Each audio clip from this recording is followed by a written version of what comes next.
Bitcoin और Ethereum दोनों अपने 50 डे मूविंग एवरेज को तोड़ चुके हैं। तो यहां पे हमारा क्या आउटलुक बन रहा है, आ जाइए स्क्रीन पे एक एक चीज को डिस्कस करते हैं। इस नए चैनल पे पहली बार आए हो तो चैनल को सब्सक्राइब करके बेल आइकन क्लिक करना मत भूलिएगा।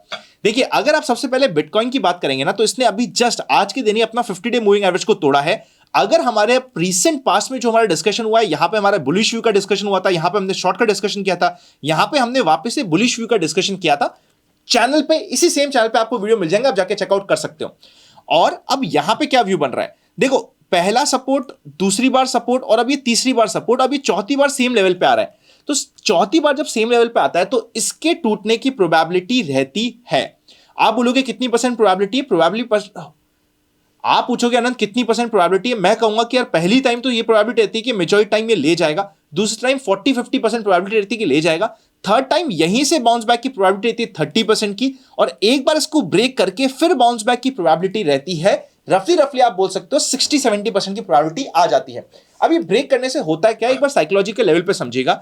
काफी सारे लोगों ने इस लेवल के आसपास स्टॉप लॉस लगा रखे होंगे, तो मार्केट क्या चाहेगा कि यार एक बार मैं ये स्टॉप लॉस खाऊं, लोग थोड़े से लाइट हो जाए, और फिर मैं अपनी एक नई पोजीशन क्रिएट कर दूं, नई बुलिश पोजीशन की तरफ चले जाऊं।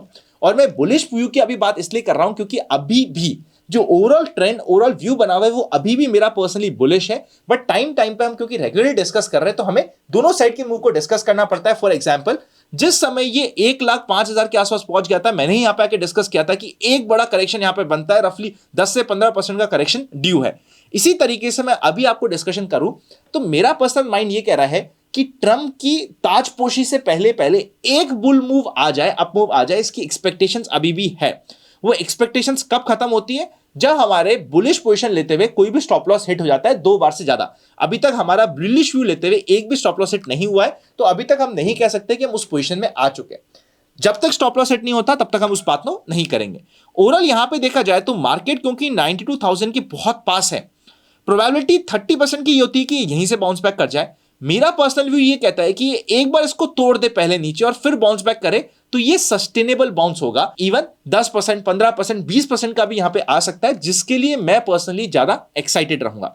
इन द सेम वे अगर हम इथेरियम की बात करेंगे तो इथेरियम का पहला इंपॉर्टेंट सपोर्ट ब्रेक होता जा रहा है। 3100 is the key level for Ethereum. I personally feel कि इथेरियम में ना अभी भी 3100 या तो ये सपोर्ट में रह जाएगा, मतलब ये सपोर्ट नहीं टूटेगा, या फिर अगर टूटता भी है तो 2 दिन से ज्यादा इसके नीचे नहीं रहेगा। इसकी प्रोबेबिलिटी अभी तक ज्यादा है इस लेवल की। तो इथेरियम में एज कंपेयर टू बिटकॉइन मुझे कंफर्ट लेवल ज्यादा मिल रहा है, जिस तरीके के चार्ट पैटर्न बने हुए हैं। और अगर मैं सपोज करते हैं 3200 के आसपास या 3100 के आसपास यहां पे बुलिश पोजीशन बनाता हूं, तो सिर्फ $100 का मेरा स्टॉप लॉस रहेगा, ज्यादा कुछ नहीं। 3100 बनाया, 2950 का मेरा स्टॉप लॉस रहेगा, और यहां से कम भी ज्यादा नहीं तो 34-3500 तक के बाउंस बैक के लिए हम, इवन अगर पॉसिबल हुआ था 3600 तक के बाउंस बैक, तो ये बेयर मिनिमम होता है जिसकी हम बात कर रहे हैं इवन स्विंग ट्रेडिंग के पर्सपेक्टिव से। तो दोनों ही जगह पे हमारे स्टॉप लॉसेस के चांसेस होते हैं, पर व्यू ये बन रहा है कि एक बाउंस बैक अभी भी यहां पे ड्यू है, जिसके ऊपर मैं स्टडी करने के लिए फोकस बना रहा हूं।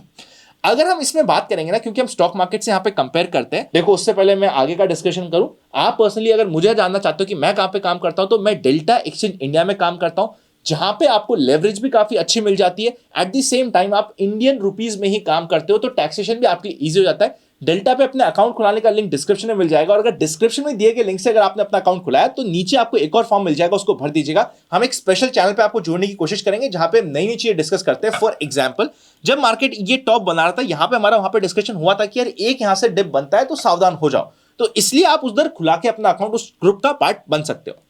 अब मैं ना यहां पे ओवरऑल व्यू की बात करूं ना, अगर मैं एक बार वीकली कैंडल पे चल जाऊं ना, तो आपको ओवरऑल व्यू समझ आएगा। वीकली कैंडल पे अगर आप देखोगे ना, तो ओवर व्यू अभी भी बुलिश बना हुआ है, और इस बुलिश व्यू में सबसे इंपॉर्टेंट ये है कि इथेरियम अभी तक इस लेग में इतना परफॉर्म नहीं किया है। तो what I am expecting is कि अगर नेक्स्ट बुल रन आता है, नेक्स्ट रैली आती है, तो हो सकता है कि क्रिप्टो में आपको बिटकॉइन चले ₹100 और इथेरियम चले ₹200। तो इसलिए इथेरियम के चार्ट को भी अब यहां से आप ध्यान लगा लीजिएगा। यहां पे रिस्क रिवॉर्ड रेशियो जिस तरीके के सेटअप बन रहे हैं वो अच्छा बन रहा है। और क्या यहां पे ये मतलब हो गया कि हम कंटिन्यूअसली बुलिश की बात करेंगे? नहीं। अगर मैं यहां पे बुल की बात कर रहा हूं ना, ये वेव 4 वेव 5 के बीच में हम कहीं पे खड़े हैं, ये लास्ट अप मूव होगा। उस अप मूव के बाद आपको रुकना भी जरूरी है। वैसे देखा जाए ना, तो लास्ट जो अप मूव आता है ना, वो डेंजरस होता है, पिक करना डिफिकल्ट होता है। अगर आपने मिस कर दिया उसको, तो फोमो में आप जाके एकदम टॉप में फंसते हो। तो इन सब चीजों को ध्यान में रखते हुए मैं अभी भी बुलिश व्यू मेंटेन कर रहा हूं, बट इस चीज को ध्यान रखिएगा कि यहां पे अगर आप का स्टॉप लॉस हिट हो रहा है ना, तो स्टॉप लॉस की रिस्पेक्ट करिएगा।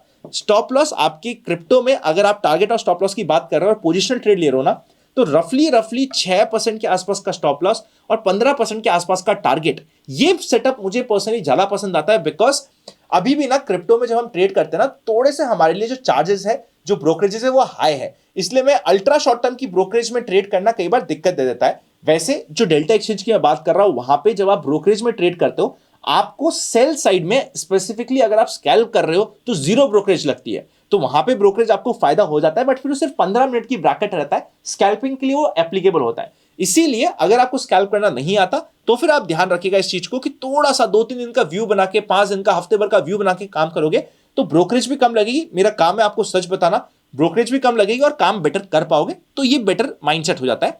तो 5-6% का स्टॉप लॉस और 12 से 15% का target is the good ratio for beginners to work in क्रिप्टोस।